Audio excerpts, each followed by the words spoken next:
எல்லாருக்கும் மாட்டுப் பொங்கல் நல்வாழ்த்துக்கள். இன்றைக்கி நம்ம என்ன பார்க்க போகிறோன்னு பார்த்தீங்கன்னா, மீன் பொரிக்கிறது வந்து ஈஸியாக சிம்பிளான மெத்தட் எப்படின்னு சொல்லி பார்க்க போகிறோம். பாருங்கள், எங்கள் வீட்டில் வந்து இன்றைக்கி வந்து ஃபிஷ்ஷு. எனக்கு மேரேஜ் ஆகி ஒரு 19 இயர்ஸ் ஆச்சு. நான் எதுவுமே நான்வெஜ்ஜுங்கிறது செஞ்சு கொடுத்ததில்ல. இனிமேல் செஞ்சு கொடுக்கணும் நம்ம குடும்பத்துக்காகன்னு சொல்லிட்டு என் ஃப்ரெண்ட்ஷிப் சர்க்கிள்கிட்ட கேட்டேன். அவங்களும் சொன்னாங்க, சில இது நம்ம காலிஃப்ளவர் பொரிக்கிற மாதிரி பொரிக்கலாம், நல்லா வரும்னு சொல்லி இன்றைக்கி வந்து அந்த வீடியோ வந்து உங்களோட நான் வந்து ஷேர் பண்ணுறேன். இன்றைக்கி செஞ்சு கொடுக்க சொல்லி எங்கள் வீட்டில் ஃபேமிலியில் கட்டாயப்படுத்தினதே இல்லை. ஒரே ஒரு விட என் லைஃப்பில் வந்து சிக்கன் செஞ்சு கொடுத்துருக்கேன் இன்றைக்கி. ஆனால் நான் நல்லா செஞ்சுருவேன்னு எனக்கு நம்பிக்கை இருக்குது, செய்ய போகிறேன்.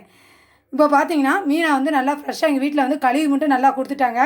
இதில் ஒரு சீக்ரெட் இன்க்ரீடியன்ட் வந்து நம்ம ஆட் பண்ண போகிறோம் ஃபைனலாக. இப்போ என்ன பார்த்தீங்கன்னா, மீன் பொரிக்கிற பொடி எந்த பிராண்டாக இருந்தாலும் நான் வெளியில் தான் வாங்கியிருக்கேன். இதோட ஒரு 2 ஸ்பூன் கார்ன்ஃப்ளவர் மாவு, ஒரு 1.5 ஸ்பூன் அரிசி மாவு, வீட்டில் அரைச்ச ஃப்ரெஷ்ஷான இஞ்சி பூண்டு விழுது ஒரு 1.5 ஸ்பூன் நான் சேர்த்து மிக்ஸ் பண்ணிட்டேன்.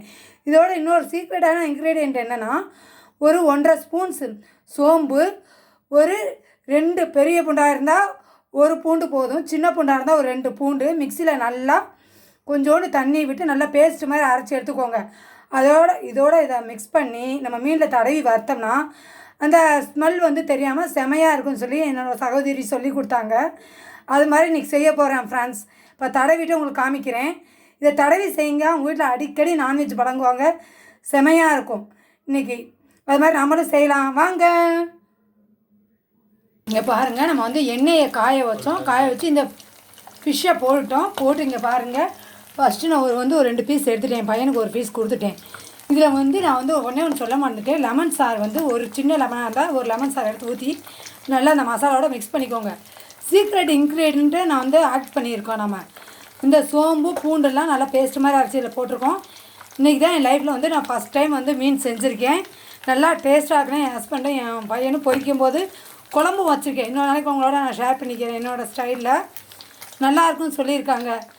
இந்த வீடியோஸ் வந்து நீங்கள் பிடிச்சா லைக் பண்ணுங்கள், ஷேர் பண்ணுங்கள், சப்ஸ்கிரைப் பண்ணுங்கள். ஃபிஷ் மசாலா வந்து உதிராமல் மீடியம் சைஸாக அடுப்பை வந்து வச்சுக்கோங்க. இந்த எண்ணெயை வந்து நான் அடுத்து எடுத்து வச்சுருவேன். அடுத்தடுத்து எங்கள் வீட்டில் ஃபிஷ் பண்ணி தர போகிறேன். இதனால் முடிஞ்ச அளவுக்கு என் ஃபேமிலியை வந்து நான் நல்லா ஹெல்த்தாக மெயின்டைன் பண்ண போகிறேன். பிடிச்சா லைக் பண்ணுங்கள், ஷேர் பண்ணுங்கள், சப்ஸ்கிரைப் பண்ணுங்கள். இது மாதிரி நீங்களும் மீனை வந்து பொரிச்சு பாருங்கள் ஃப்ரெண்ட்ஸ். பாருங்கள், நம்மளோட மசாலா ஏதாவது எண்ணெயில் உதிர்ந்துருக்கா, உதிரல. இந்த மாதிரி மீன் மசாலா வந்து உதிராமல் செமையாக பண்ணலாம் ஃப்ரெண்ட்ஸ். இங்கே பாருங்கள் ஃப்ரெண்ட்ஸ், நம்மளோட மீன் பொரியல் எப்படி இருக்குதுன்னு சொல்லிட்டு ஃபிஷ் ஃப்ரை நல்லாயிருக்கும். அப்படியே எடுக்கும்போதே உங்களுக்கு தெரியும், நல்லா பொறுன்னு இருக்குது. வீட்டில் சாப்பிட ஆரம்பிச்சிட்டாங்க. தேங்க்யூ ஃப்ரெண்ட்ஸ், இவ்வளோ நேரம் என் வீடியோவை பொறுமையாக வாட்ச் பண்ணதுக்கு. பாய். அடுத்த ஒரு புது வீடியோட ஹெல்த்தான டிஷோட உங்களை சந்திக்கிறேன்.